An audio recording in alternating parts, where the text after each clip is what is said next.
Hi everybody, it's Tim with Broken Dice. Welcome back to turn 3 of my solo wargaming campaign with Rome's attempt to get a foothold on the Iberian Peninsula. Um, Obviously, I'm not following any sort of strict historical gaming here. Just something fun for me to do, get the models out on the table. Um, Refresh myself with the rules before they change with what I understand is a new version of Hail Caesar coming out. So if you're interested, I suggest going back to the first couple of videos and my intro to my methods and how I'm going to do this. I did a video on that one. Um, so let's go ahead and let's get into turn 3, and then we'll talk about what's coming up next. All right, Iberian orders phase and the Iberian left combat. Yeah, um, basically almost all the units are engaged. Um, Obviously, in Hail Caesar, disordered divisions can't receive orders. And on the Iberian right, the units at the top left of the picture, they failed their order phase, played a card to try to adjust didn't get that done, so nothing happened in this phase. Again, if you're not understanding my use of cards and solo wargaming to kind of keep the pace of the game going, I suggest going back and looking at one of the other videos. Okay, on the cavalry combat on the Roman right and the Iberian left, where the arrows and the explosion marker are, uh, the Roman cavalry are finally beaten, and they break from combat. The Roman cohort, along with the division commander of the Iberian and 2 units of SCUTARII, they also become shaken, and because of that, they had to test. And so both units disengaged from the combat. Neither broke from the combat, which I found interesting. So they just basically backed up, and that one cohort is all that's really left of that Roman division now. So in any future turns, it would have to move towards the table edge. Yeah, here we go. You can get a much better close-up of what's going on here, the models and everything. Yeah. Um, all the Romans were already disordered. The Romans did it. It's so funny. That small Roman cohort did enough damage to cause the SCUTARII in front of them, along with their division commander, to become shaken, and then they had to fall back. And it's just one of those quirky things in Hail Caesar that I kind of like, because it's like this, they didn't break from combat from the game itself. They just disengaged from that unit they're facing. Okay, in the Iberian center, their general continues their assault and attack this Roman cohort. Um, as you can tell by the little red explosion marker, that cohort didn't last very long. They were already shaken. They took extra damage. They lost the combat by a lot and just broke from combat.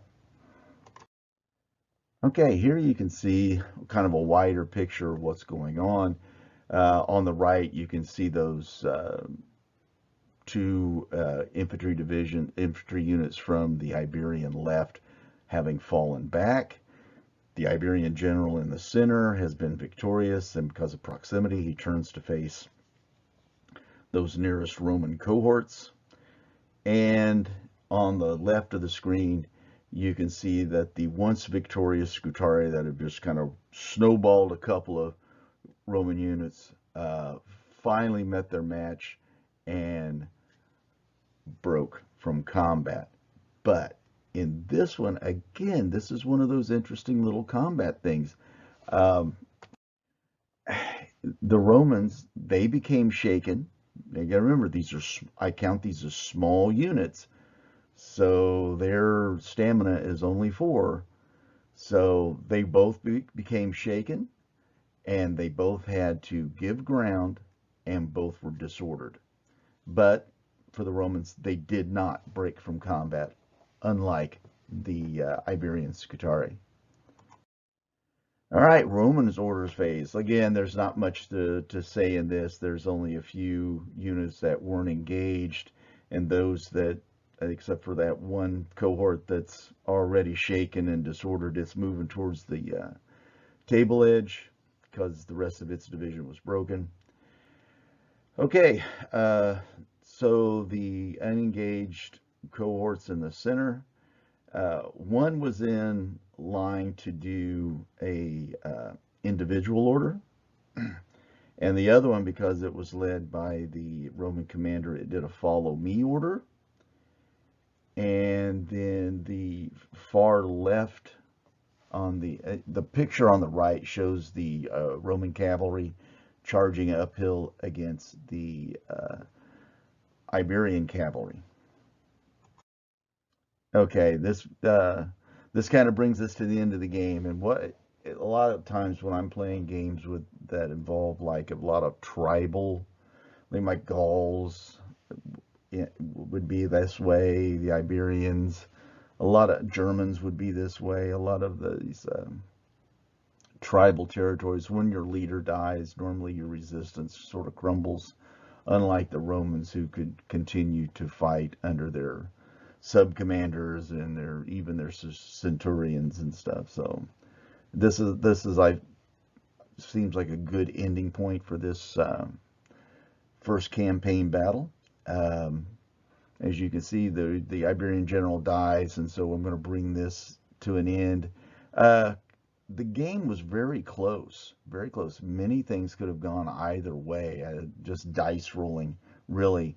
Um, you can see where on the left here, the cavalry combat was a draw, and basically what benefited the Iberians were they were up on the hill, so that kind of negated a couple of things, and so with the dice rolling, abysmal dice rolling for the Romans, I should say, it became a draw. Um, you can see the two victorious Roman cohorts that fell back in disorder after becoming shaken. You can see the non-movement of the Iberians at the top of the picture. They never moved this turn. And in the middle, the Iberian general died heroically after squashing a couple of Roman cohorts. He finally met his match and was broken and died heroically on the battlefield. All right, what comes next? So you can see by this little red flag here, that's going to represent where the COHORTS territory is. That's where the Romans have made their first landfall. And the reason I chose that, again, if you go back to the earlier videos, that they had a diplomacy rating of 1. And this is diplomacy ratings, again, I'll give you a quick little review, are done by just rolling a dice roll. That's going to be their diplomacy rating for working with other tribes, trying to get aid from them, and for the Romans trying to prevent those things from happening. The Roman diplomacy rating, I adjust it every turn. So in the next turn, the Romans will have to roll to begin with, and whatever that is, then that's their base roll, and then you roll a dice 6 and add that, and you compare the scores, and you can see how much help or no help the tribes can get from neighboring tribes. But this is their Romans' first victory. It was hard fought. So next I'm going to roll a die 3. As you can see that the Roman territory really only borders 3 Iberian tribes. So I'm going to roll a die 3. I'm going to pick whichever one that is, and that'll be the Romans' next target for expansion. And then we will get into another game and see how that turns out. So everybody stay safe, stay well. I hope you enjoyed this. If you do, please leave a comment down below. If you haven't subscribed, please subscribe. This is going to be a slow, ongoing campaign. I may do a couple of these videos, then I'll go back to my actual hobby type videos and then come back to this. I just enjoy doing these things. I'm kind of interested to see this new rule set for Hail Caesar come out. Can't wait for that. So Let me know what you think about that in the comments down below. Again, everyone stay safe, stay well, and I will see you next time.